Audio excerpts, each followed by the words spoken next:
저는 매년 6월 그리고 11월 한 주간 기도원을 방문합니다. 부임하는 첫 해부터 그랬던 것은 아닙니다. 재작년 말 교회에 갑자기 아픈 분들이 발생하고 저는 초짜 담임 목사로서 도대체 어떻게 해야 되나 몹시 당황했습니다. 이게 어떻게 해야 되지? 그리고 제가 선택한 일은 무조건 기도원으로 달려가는 거였어요. 제 선배들이 그랬고 제 부친도 그러셨으니 그랬죠. 그리고 올라가서 첫날부터 마지막 날까지 부르짖는 거예요. 주님 좀 살려주세요. 우리 성도 좀 살려주세요. 떼쓰면서 기도했습니다. 그러는 저를 보고 이 중에 어떤 분은 이렇게 말씀하실지 모르겠어요. 목사님, 기도는 그런 거 아니에요. 기도는 떼쓰는 시간이 아니라 내 뜻을 하나님 뜻에 맞추는 시간이고 하나님께 순종하는 시간이죠. 그래요, 맞아요. 제가 왜 모르겠어요. 그런데요, 죽음과 사투를 벌이고 있는 우리 성도들을 볼 때에 그 표현은 너무 차가운 신학이 아닐까요? 너무 냉정한 표현은 아닐까요? 여러분이 한번 담임 목사가 돼 보세요. 죽어가는 아이를 우리가 보고 있어 보세요. 그렇게만은 말할 수 없어요. 그래서 올라가서 저는 한 주간 기도했습니다. 근데 말이죠, 이 놀라운 축복이 있었어요. 저는 그냥 우리 환우들 위해 올라갔는데요, 세상에 하나님이 저를 회복시켜 주시더라고요. 저의 개인적인 말씀도 주시고요, 영적 체험도 주시고요, 세상에 새해 표도 주시고요. 얼마나 감사한지 모르겠어요. 그러니 기도원에 이번에도 올라가면서 짐을 싸는데 마치 우리 소풍 가는 것처럼 제가 좀 설레이는 거예요. 참 오래 사골 볼 일이에요. 기도원 가는데 제가 막 설레이는 거예요. 이번엔 또 어떤 은혜를 주실까? 또 이번에는 저희가 어떤 음성을 주실까? 기대하면서 올라갔는데요, 이번에는 제가 기도원을 좀 바꿨어요. 파주에 있는 오살리 금식기도원을 제가 방문했는데 여기는 좀 특별하더군요. 하루에 아침부터 저녁까지 4번의 집회가 있어요. 그걸 보고 제가 한 가지 원칙을 이번에 세웠어요. 그것은 할 수만 있는 대로 4번의 집회를 다 참여하고, 그리고 매 시간마다 나한테 뭐라고 말씀하시는지 한 단어로 적자. 그리고 마치 구슬을 목걸이로 껴듯이 전체의 말씀을 일주일 동안 주신 그 음성들을 모아서 이번 새벽 기도원을 통해 뭐라고 말씀하신지를 좀 적어보자, 이렇게 원칙을 세우고 그 다음 날부터 그렇게 시작을 했습니다. 자, 그런데요 말이죠, 찬양팀이 매번 바뀌어요. 얼마나 은혜가 되는지 몰라요. 찬양팀, 그리고 목사님 나와서 말씀을 주시는데 이상하다, 그거 참 이상하다. 제가 자꾸 이런 표현을 하기 시작한 것은 거기서 계속 부르는 찬양이 계속 겸손하라는 찬양이었어요. 교만치 말라, 이런 찬양을 계속 부르는 거예요. 이 팀도 또 이 찬양 부르네. 그리고 목사님들마다 계속 교만하지 말라, 겸손하지 말라, 이런 말씀을 반복적으로 주시는데 여러분도 그런 경험이 있으시잖아요. 한 주간 수요, 금요, 주일 같은 말씀을 줄 때 말이죠. 그렇게 수요일을 보내고 목요일 아침이 되었어요. 목요일 아침 기도굴에 갔는데 거기 참 기도굴이 잘 되어 있는 게 산을 깎아서 턴 안에 굴을 만들어 놨어요. 굴을. 신기한 게 제 숙소 키를 딱 꽂으면 난방도 들어오고 불이 들어와요. 한마디로 돈 내고 쓰라 이 말이에요. 네. 얼마나 잘 되어 있는지 몰라요. 들어가서 큐티책을 피는데 그날이 10월 10일 목요일이었어요. 제가 깜짝 놀랐어요. 그날 말씀이 뭐였느냐면은 저 화면에 나올 거예요. 제목이 다 같이 한번 읽어봐요. 시작. 교만한 자를 낮추시는 하나님. 제가 놀랬겠어요, 안 놀랬겠어요? 제가 지금 찬양도 말씀도 그 다음날 큐티 말씀도 마치 짝이라도 한 듯, 같이 약속이라도 한 듯 계속 저에게 주시는 말씀은 교만하지 말라는 거예요. 목요일 말씀조차도 교만한 자를 낮추시는 하나님, 바로 오늘 본문 말씀이에요. 그리고 토요일 새벽에 제가 이른 새벽에 내려오면서 일주일 동안 하나님 나에게 주신 메시지가 뭘까? 하나였어요. 정철아, 너 교만하지 마. 이 목사 겸손히 하나님 붙들어. 한번 따라 합시다. 교만치 말라. 교만치 말라. 겸손히 하나님 붙들라. 이것이 저에게 주신 말씀이었어요. 근데 여러분에게 묻고 싶어요. 교만치 말라. 겸손히 하나님을 붙들라. 이 두 문장은 이정철에게만 필요한 말씀일까요? 어느 기도원에 들어가야만 그 기간에만 그 사람에게만 주는 말씀일까요? 그렇지 않아요. 사실 우리가 가지고 있는 성경에서 우리 하나님이 항상 우리에게 하고 싶은 말씀이 그거 아니에요? 교만하지 말라. 겸손히 나를 붙들라. 이렇게 질문을 해보면요 명확해져요. 자, 구약에 나와야는 수많은 나라들, 왕들이 등장하는데 이들이 왜 망한지 아세요? 자, 남유다, 북이스라엘이 왜 망한지 아세요? 사람마다 분석이 다를 거예요. 군사학자들은 병법이 잘못돼서 물류 담당 분석가는 제때 물량이 공급되지 않아서 지금 러시아가 고전하는 이유가 뭐죠? 사실 이 전쟁은 경제력이거든요. 생각보다 지금 물자가 공급이 안 되는 거예요. 그러니까 지금 이렇게 일주일 만에 끝난다 그러는 게 지금 2달 걸렸나요, 지금? 지금 분석이 다 달라요. 정말 이스라엘이 그래서 망했을까요? 아니에요. 하나님의 이스라엘이 망한 이유 한번 들어보실래요? 예레미야를 통해서 판결문을 읽으세요. 너희가 망한 이유. 예레미야 13장 9절입니다. 이게 진실이에요. 자, 우리 다 같이 한번 읽어봐요. 시작. 여호와께서 이와 같이 말씀하시니라. 내가 유다의 교만과 예루살렘의 큰 교만을 이같이 썩게 하리라. 묻습니다. 이스라엘과 유다의 멸망 이유가 뭐예요? 교만이에요. 교만이에요. 우리는 다 꼭 다른 데서 이유를 찾아요. 그러나 짧아요. 교만이에요. 하나님 등지는 거예요. 하나님 외에 다른 웅덩이를 파는 거예요. 자, 반대로 이스라엘이 어느 때 가장 부강했죠? 아까 구약 들었으니까 이번에 신약 하나 사용해 볼까요? 베드로의 의견을 들어봅시다. 베드로전서 5장 5절. 우리 다 같이 읽어봐요. 시작. 하나님은 교만한 자를 대적하시되 겸손한 자들에게는 은혜를 주시느니라. 아멘. 자, 이스라엘이든 오늘날 성도든 언제 우리가 부강하고 우리가 언제 자유를 누리고 이렇게 은혜가 충만하죠? 겸손한 자예요. 겸손한 자예요. 자, 교만치 말라, 겸손히 하나님 붙들라. 이것은 저에게만 주시는 말씀이 아니라 오고 가는 모든 하나님의 자녀들과 백성들과 오늘 이 아침에 예배에 참여 우리 새밀교회 모든 성도에게 주시는 메시지인 줄로 믿습니다. 한 번 더 따라하시면 교만치 말라, 겸손히 하나님 붙들라. 아멘. 이 사실을요 아주 절실하게 깨달은 한 분을 이 아침에 소개하려고 해요. 그분은 바로 오늘 본문의 주인공인 느부갓네살입니다. 우리 좀 교회 나오신 지 얼마 안 된 분을 위해서 설명이 좀 필요하겠군요. 자, 느부갓네살이 누굴까요, 여러분? 누구죠? 그는 왕이에요. 그러나 평범한 왕이 아니에요. 왜일까요? 그 나라 때문에 그래요. 그냥 조그만한 왕이 아니라 바벨론의 왕이에요. 앞에 지도를 보시면 바벨론은 그 당시에 그 세상을 오랫동안 통치하던 애굽을 무찌르고 신흥 강국이었던 아수르조차도 무릎 꿇게 만들고 다시 그 모든 요 지역을 패권을 차지한 나라가 바로 바벨론이에요. 그리고 그 바벨론의 왕이 느부갓네살이에요. 그럼 이렇게 말할 수 있겠어요. 저 역사 시점에 느부갓네살 왕 위에 왕은 없습니다.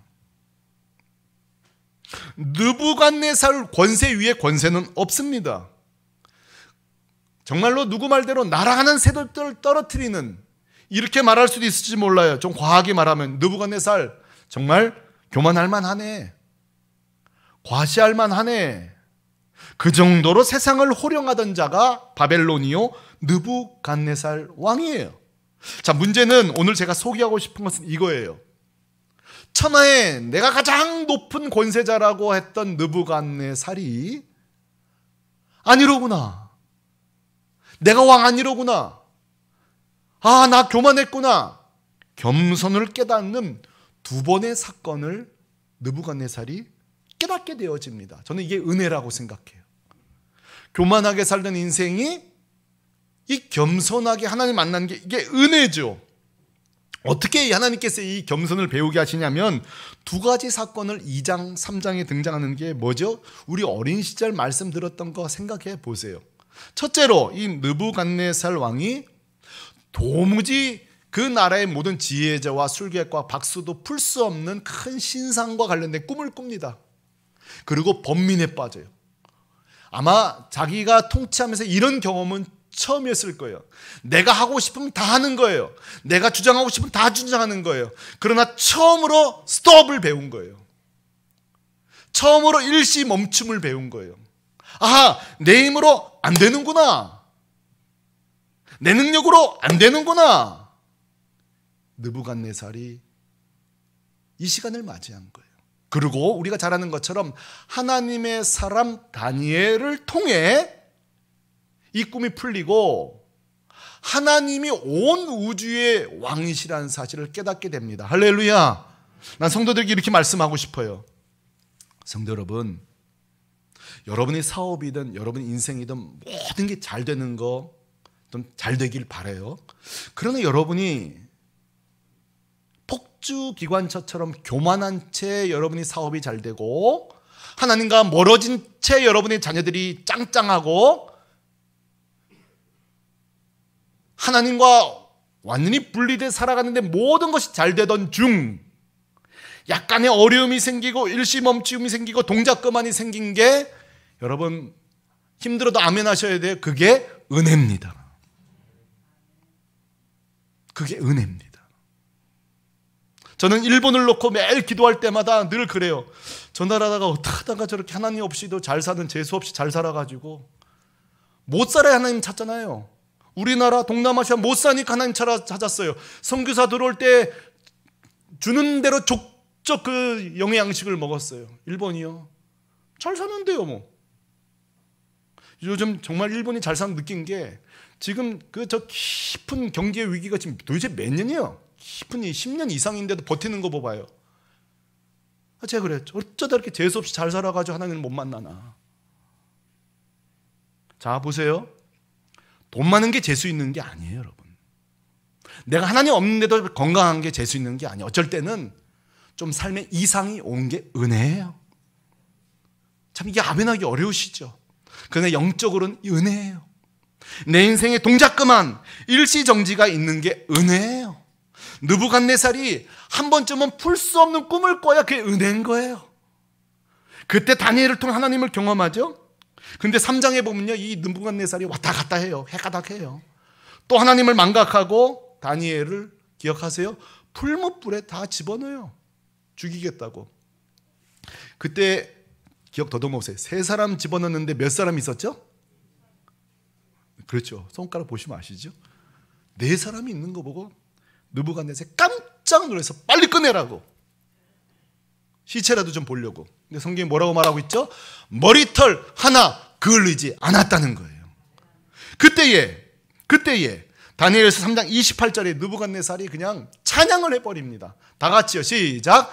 느부갓네살이 말하여 이르되 사드락과 메삭과 아벤느고의 하나님을 찬송할지로다. 아멘. 자, 느부갓네살이 이 교만 덩어리 느부갓네살이 언제 내 위에 하나님을 인정하고 교만을 버리고 겸손해졌죠? 딴 거 아니에요. 내 인생에 어려움이 오고 일시정지가 올 때에 하나님을 만나는 거예요. 저는 여기서 한 가지만 오늘 본문과는 조금 거리가 먼 주변적인 내용일지라도 언급하고 싶은 게 있어요. 우리 하나님은 어떤 분이신가를 좀 소개할게요. 이게 좀 위로가 되는 것 같아서. 자, 우리 하나님 오늘 말씀을 통해 우리 하나님은 어떤 분이신가요? 생각해 보세요. 이 바벨론 택한 국가도 아니에요. 느부갓네살 택한 사람도 아니에요. 겉으로 볼 때는. 그러나 보세요. 하나님 그를 찾아가세요. 저는 이게 위로예요. 자, 이방 나라예요. 이방 나라 왕이에요. 근데도 하나님이 이렇게 작정하시니까 내가 만나야지 작정하시면 보세요. 꿈에라도 찾아가세요. 여러분 중에 이러지 않기를 바랍니다. 에이, 저 이야기 목사님 맨날 하시는 소리, 이렇게 시큰둥하게 받지 않기를 바라요. 왜요? 정말 이 은혜가 필요해요. 이 은혜가 필요해요. 생각해 보세요. 저 바벨론 땅에 누가 하나님을 전할 거예요? 느부갓네살을 누가 만나서 하나님을 전할 거냐고요. 모든 것이 막힐 때에 은혜가 뭔지 아세요? 하나님이 직접 나서신다는 거예요. 이게 놀라운 은혜인 거예요. 여러분, 이 사실, 하나님이 모든 것이 막힐 때에 보편적으로는 우리를 통해 전도하게 하세요. 우리를 통해 윗집을, 우리를 통해 아랫집을, 우리를 통해 하시지만 이도저도 안 될 때 보세요. 하나님이 직접 나서세요. 이런 걸 저는 이렇게 부르고 싶어요. 영적 긴급조치라고 해요. 사도행전 10장에 보시면 고넬료가 구원받는 장면이 나오는데, 이때도 어떻게 되죠? 생각해 보세요. 하나님이 고넬료의 꿈에 나타나서 베드로를 초대하라고 해요. 또 베드로의 기도실에 찾아가서 고넬료 집으로 가라고 해요. 오늘날로 말하면 이게 진짜 영적인 네트워크예요. 소셜미디어도 없는 시절이에요. 성령께서 각 사람 위에 꿈이라도 이용하시는 하나님의 긴급조치예요. 이게 뭐예요? 하나님은 하시고자 하면 모든 걸 이용하세요. 여러분, 한국교회 초대교회 모펫, 사무엘 모펫 선교사님, 한국말로는 마포 삼열 선교사님이 들어와서 복음 전할 때에 그 청년 이기풍이 돌을 던져가지고 그 이마를, 맞박을 깨서 피투성이를 만들었잖아요. 그리고 호기 좋게 기뻐하면서 집으로 가잖아요. 여러분, 이 이기풍의 전기 읽어보신 분들 기억해 보세요. 그날 밤부터 시작됐죠. 매일 일주일 내내 이기풍 꿈속에 주님이 찾아오셔서 계속 말씀하세요. 기풍아, 기풍아, 왜 네가 나를 핍박하느냐? 왜 네가 나를 핍박하느냐? 그리고 6일째 견디다 못해 선교사를 찾아가고, 그가 예수를 믿고 우리나라의 최초의 목사요, 제주도 최초의 선교가사가 됐어요. 할렐루야. 여러분, 이 공통점이 뭐죠? 여기 지금 느부갓네살, 고넬료, 이 이기풍, 공통점이 뭐예요? 하나님이 딱 잡아놓고 만나기 원하시면 무슨 수도 다 쓰시는 거예요. 여러분, 오늘 제 설교가 오해 있지 않기를 바랍니다. 저는 오늘 꿈이라는 것만 강조하고 싶은 게 아니에요. 제가 강조하고 싶은 것은 하나님의 이 전능하심이에요. 하나님이 하고자 한다면 꿈인들 뭐든들 무슨 방법은 다 쓰신다는 거예요. 자, 리턴 기도운동 플랜카드 걸고 지금 기도한 지 3, 4개월 지나가는데요. 지금 여러분의 마음이 약화되는 시점이에요. 이래도 돌아오지 않고, 어떤 분은 그래요. 내가 말할수록 더 강팍하게 말하고, 진짜 가족 친지 무슨 수로 복음을 전하나? 근데 여러분, 오늘 말씀으로 위로받으시기 바랍니다. 아무도 전도할 수 없을 때 하나님의 전능하심이 일하십니다. 이게 여러분에게 도전과 위로가 되길 바라요. 그러므로 선포하세요. 제가 도전합니다. 숙제 내드립니다. 전도하다가 낙심되고 내 아이가 꿈쩍 안 할 때 선포하세요. 하나님, 구말리 느부갓네살 바벨론도 찾아오신 주님, 내 아들 좀 찾아와 주세요. 내 딸 일터에 찾아와 주세요. 우리 아버지 요양병원 찾아와 주세요. 느부갓네살을 찾아오신 것처럼 말이죠. 여러분, 이런 은혜가 있기를 소망합니다. 자, 느부갓네살이 이렇게 만날 수 없는 하나님을 만납니다.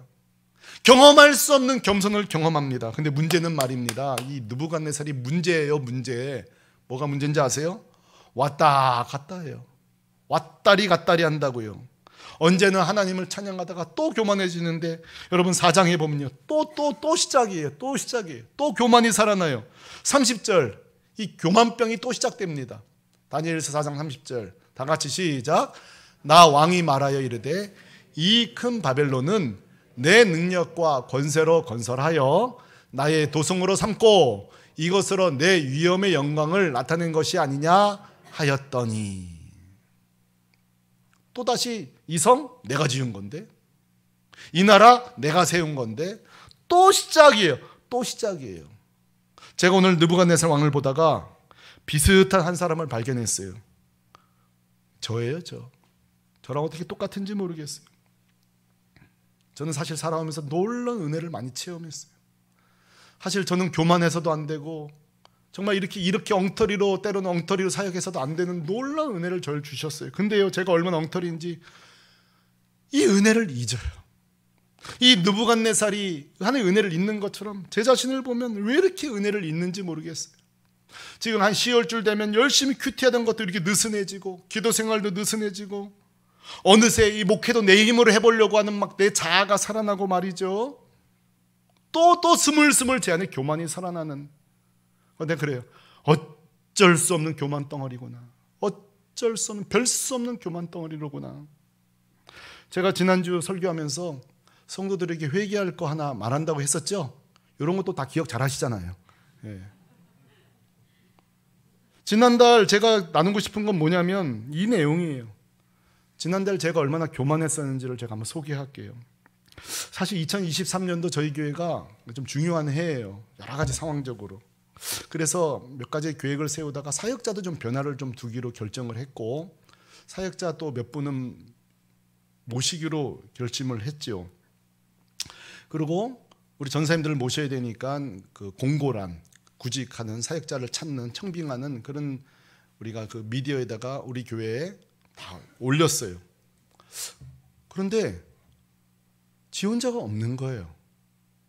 3분 정도가 오셨어요. 몇 달을 지금 한 달 반, 우리 한 달 반 올렸죠. 지원자가 없는 거예요. 한 분은 나이가 너무 많으셔서 또 안 되고, 또 2분을 우리가 면접을 봤는데 우리 사역자들이 다 같이 면접 보거든요. 근데 마땅한 분을 뽑지는 못했어요. 근데 우리는 이제 충격받은 건 그거예요. 왜 이렇게 지원자가 없을까 우리 교회에. 그러니까 우리 전사님들이 또 분석을 하시더라고요. 코로나 기간 동안에 교회들마다 사역자 변화가 전혀 없었고, 이번에 모든 교회가 새 판을 짜는지라 모든 전사님들이 너무 가고 싶어하는 대형 교회들이 지금 우선적으로 뽑는다는 거예요. 그래서 거기가 먼저 다 가고 그 다음에 남는 분들이 우리 교회 온다는 거죠. 네. 어떻게 그렇게 진실을 아프게 얘기하는지 모르겠어요. 네. 그래서 대형 교회들이 지금 뽑기 때문에 우리 교회 먼저 지원하지 않을 거라는 거예요. 일리 있다.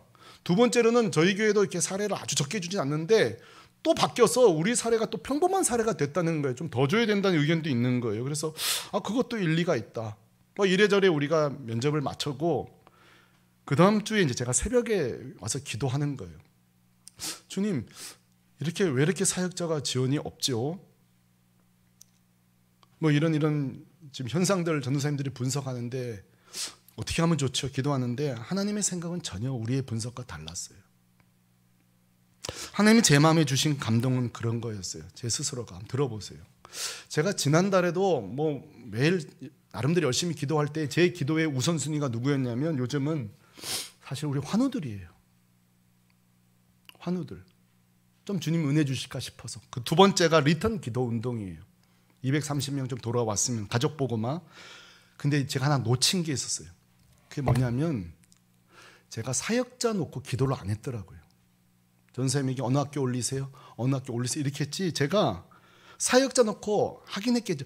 절박하게 이 환우들 리턴 기도 운동만큼 못한 거예요. 그 마음이 드는 거. 하나님 그 마음을 주시는 거예요. 그러면서 제가 왜 절박하게 기도하지 않았을까 하면서 저 자신을 기도하면서 분석하는데 제가 답을 찾았어요. 뭐냐면 제가 기도를 설금설금한 이유가 있더라고요. 재작년 할 때 저희 교회에 이렇게 공고 내면 꽤 많이 지원을 했었어요. 그래서 면접을 많이 보고 우리가 골라서 뽑았다고요. 자, 여기에 문제가 있어요. 제가 뭘 한지 아세요? 방심한 거예요. 이번에도 많이 오겠지. 방심한 거예요. 근데 제가 기도하는데 주님 저에게 그러시는 것 같아요. 이 목사, 너 몇 년 전에 사역자 뽑을 때 절실하게 기도했는데 너 변했네? 너 변했네? 그 한 사역자 오는 게 직원 고용하는 거 아니잖아. 귀한 동역자를 뽑는 일인데 그 단임 목사로서 그 태도가 왜 이래? 주님이 그러시는 거예요. 제 마음에 우리가 내린 분석과 전혀 다른. 자, 그럼 잘 생각해 보세요. 제가 왜 방심했을까요? 많이 온다고 했으니. 자, 방심하면 당연한 어떤 생각이 드는지 아세요? 이번에도 당연히 많이 오겠지. 그렇죠? 자, 당연히 많이 오겠지. 그럼 어떤 일이 벌어지죠? 기도 안 하게 되는 거예요. 자, 여러분 이 패턴이 여러분도 별 차이 없으실걸요? 이번 우리 아이들 학교 들어가면 저녁에 당연히 들어오겠지? 그게 당연하다고요? 우리 남편 그냥 알아서 이번 달 월급 벌어오겠지? 그게 당연하다고요? 뭐 새물결교회 이번 달도 또 헌금 잘 들어올 것이고 목회 잘 되겠지? 그게 당연하다고요? 참만해. 하나님이 저에게 그런 말씀 주시는 거예요. 야, 네가 느부갓네살이다. 네가 느부갓네살이다. 왜 지난 일주일 동안 산기도원에서 찬양을 불러도 교만치 말라, 말씀을 들어도 겸손하라. 왜? 이유가 있는 거예요. 주님의 뜻이 있는 거예요. 제가 산기도에서 마지막 날 이 문제, 이런 은혜를 가지고 주님 교만하지 않겠습니다, 겸손하겠습니다 막 기도하는데 우리 교회 한 자매님이 특송한 적이 있어요. 기억나신지 모르겠어요. 그 자매님이 특성이 떠오르는 거예요. 그 가사가 기억나세요? 이런 내용이 있어요. 내가 누려왔던 모든 것들이, 내가 지나왔던 모든 시간이, 내가 걸어왔던 모든 순간이 당연한 것 아니요, 뭐라고요? 은혜였어. 내 삶에 당연한 것 하나도 없었던 것은 모든 것이 뭐라고요? 은혜였어. 성도 여러분, 우리가 매달 월급에 또박또박 들어오는 거, 그 은혜입니다. 내 남편이 직장 나갔다가 저녁에 들어오는 거 은혜입니다. 우리 젊은이들 어디 나갔다가 뭐하고 온지 모르지만 저녁에 들어오는 거 은혜더라고요. 놀러 가든 뭐하든 퇴근해서 잘 다녀왔습니다. 이게 은혜였구나. 이게 은혜였구나. 사랑하는 성도 여러분, 느부갓네살은 우리의 자화상이에요. 언제는 겸손하게 막 하나님 찬양하다가 틈만 나면 또 교만해져서 이것도 내가 했고, 이것도 내가 했고, 이것도 구원도 내가 받았고, 나 같은 사람 구원받을 만하지. 십자가 싹 놓쳐버리고 그 십자가 보혈에서 끌어오르는 그 은혜 때문에 내가 구원받은 거 잊어버리고, 내가 목사된 것, 내가 직분받은 것, 임직식에만 은혜가 아니라 매번 우리가 은혜가 되지 못하고, 뭐 내가 목사 될 만하니까 목사 됐지, 장로 될 만하니까 장로 됐지. 여러분, 그게 다 뭐예요? 다 느부갓네살의 후예들이에요. 사랑하는 성도 여러분, 따라하십시다. 모든 것 당연한 것 아니요, 은혜입니다. 앞뒤자로 은혜입니다. 은혜입니다. 은혜예요. 은혜예요.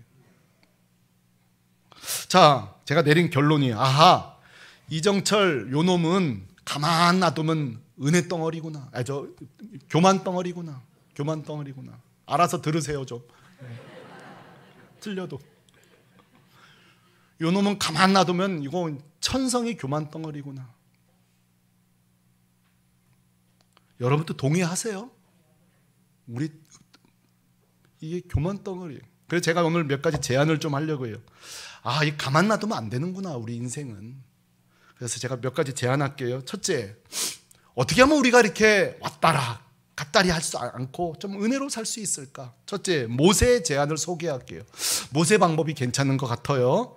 자, 모세가 신명기서를 통해서 가나안 들어가는 백성들에게 마지막 메시지를 주거든요. 그때에 신명기 8장 2절에 이렇게 말합니다. 자, 우리 자매님들 한번 읽어주시기를 부탁해요. 시작. 내 하나님 여호와께서 이 40년 동안에 내가 광야길을 걷게 하신 것을 기억하라. 이는 너를 낮추시며 너를 시험하사 내 마음이 어떠한지 그 명령을 지키는지 지키지 않는지 알려 하심이라. 아멘. 자, 신명기서에 14번 나오는 말이 잊지 말라는 말이에요. 18번 나온 말이 기억하라는 거예요. 지금 모세가 마지막, 자기는 가나안 땅 못 들어가지만 백성들이 하고 싶은 말은 뭐예요? 제발 은혜 좀 잊지 마. 좀 은혜 좀 기억해. 첫 번째로 여러분 제안합니다. 성도 여러분, 우리가 교만하는 방법은 우리에게는 힘 없어요. 항상 하나님의 은혜를 잊지 말고 기억하시기 바랍니다. 그 십자가의 은혜를 잊지 말고 기억하시길 바랍니다. 첫 번째, 잊지 말고 기억하자. 둘째, 다윗의 제안을 좀 할게요. 다윗의 제안이에요. 다윗의 제안은 이것입니다. 따라합시다. 선포하라. 선포하라. 찬양하라. 시편 42편 5절. 우리 남성들 다 같이 시작. 내 영혼아 내가 어찌하여 낭망하며 어찌하여 내 속에서 불안해하는가? 너는 하나님께 소망을 두라. 그가 나타나 도우심으로 말미암아 내가 여전히 찬송하리로다. 다윗의 방법은요, 자기에게 매일 선포하는 거예요. 야 정철아, 너 왜 낙심하고 있어? 하나님이 너를 도우시리라. 선포하는 거예요. 그리고 이게 자체가 찬양이에요. 내가 여전히 찬양하리로다.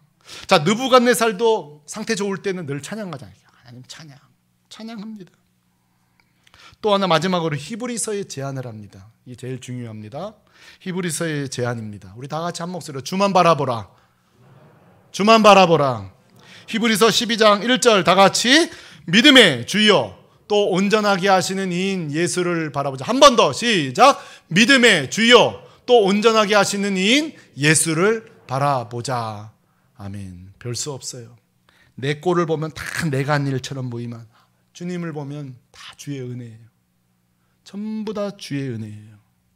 저는 오늘 여러분에게 도전합니다. 돌아온 한 주 동안 여러 가지 상황들이 펼쳐질 것입니다. 불평할 수밖에 없는 상황, 답답한 상황, 응답되지 않는 상황, 정말 앞이 보이지 않는 모든 상황들이 펼쳐질 것입니다. 근데 여러분, 언제까지 상황에 따라 우리의 교만과 겸손을 선택할 것입니까? 언제까지 왔다리 갔다리 할 거예요? 자, 확정하십시다. 내 인생은 하나님이 책임지신다. 이 11월 달도 은혜가 나와 함께 할 것이다. 여기에 고정시키세요. 이걸 우리는 확정이라 그래요. 내 영혼을 확정시키세요. 미래가 답답할지라도 하나님의 인도하심에 확정시키세요. 그 배가 닻을 깊이 내려서 그 배를 확정시키듯이 말이죠.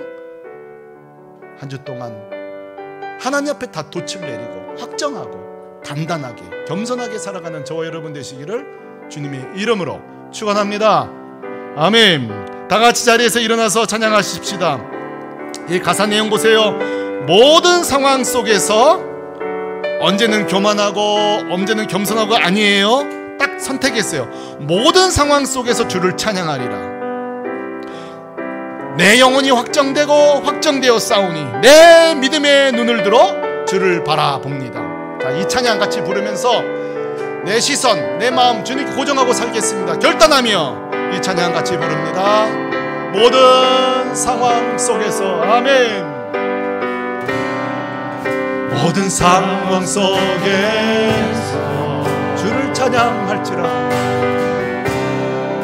주를 찬양할지라. 아멘. 주는 너의 큰 도움이시라. 큰 도움이. 다시 한번 불러요. 모든 상황 속에서 모든 상황 속 주를 찬양합시다. 주를 찬양할지라. 주는 우리의 큰 상급 되십니다. 주는 나의 큰 상급. 아멘. 큰 도움이. 우리 믿음으로 고백하며 손들고 찬양하십시다. 할렐루야. 내 영혼이 확정되고 확정되어 싸우니 믿음의 눈 들어 주를 바라보니 아멘. 내 영혼이 확정되고 확정되어 싸우니 믿음의 눈 들어 주를. 내 영혼이 확정되고 내 영혼이 확정되고 확정되어 싸우니 믿음의 눈 들어 주를 바라봅니다. 내 영혼이 확정되고 확정되어 싸우니 믿음의 눈 들어 주를 바라봅니다. 사랑하는 성도 여러분, 이 시간 같이 한번 기도할 때에 제가 정직하게 얘기할게요. 우리 중에 저는 교만해요 하는 사람 아무도 없어요. 그런데 이렇게 생각하세요. 하나님 의지하지 않는 게 교만입니다. 내 삶의 모든 걸 당연히 여기는 게 교만입니다. 하나 더 도전할게요. 좀 영적으로 상처받으세요. 기도 안 하는 분들 교만입니다. 정신 차리시길 바랍니다. 여러분의 행동이 여러분의 교만을 고발하고 있어요. 기도 안 하는 거 교만입니다. 언제까지 여러분 그렇게 가만히 계실 거예요? 정말 깨달으셔야 돼요. 당연한 거 하나도 없어요. 다 은혜입니다.